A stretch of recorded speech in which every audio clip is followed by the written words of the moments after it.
l'union fait la force, donc plus on est nombreux, plus on arrive à avancer et à travailler ensemble et à découvrir de nouvelles choses. Donc voilà, c'est une cause de société, tout le monde est concerné, on peut être concerné soit particulièrement ou dans sa famille, autour de soi, dans ses amis. Donc voilà.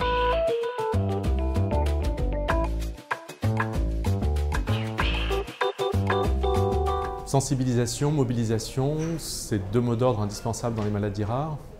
Alors mobilisation, c'est la mobilisation de qui? Mobilisation d'abord des malades, des familles, de leurs proches, des soignants, de tous les acteurs autour, de manière à se coordonner. Ça, c'est sûrement une spécificité des maladies rares, qu'on ne retrouve pas tant que ça dans les autres maladies.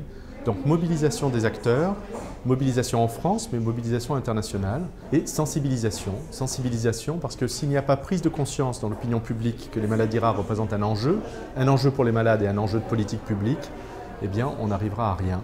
C'est le sens de la création de la Journée des maladies rares, il y a 2 ans, en 2008, qui a lieu chaque année, le dernier jour du mois de février, 28 février ou 29 février en année bissextile, comme en 2008 ou en 2012. C'est un jour rare dont personne ne voulait, donc on l'a pris. Et à travers cette journée, qui a été initiée en France et au niveau européen, c'est aujourd'hui devenu une journée internationale qui a lieu dans plus de 30 pays, aux États-Unis, au Canada, Australie et dans toute l'Asie.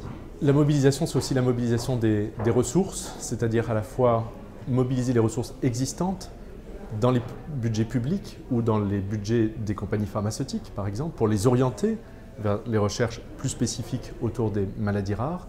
C'est aussi la mobilisation du public comme donateur, les malades et les familles. N'oublions pas que c'est toujours eux et leurs proches qui sont toujours les premiers donateurs dès qu'il s'agit de maladies rares, comme de toutes les grandes causes de santé, mais aussi mobilisation à travers la solidarité d'un public beaucoup plus large qui, par sa générosité, par son empathie, apporte les moyens de poursuivre l'action et de financer la recherche vers les thérapeutiques.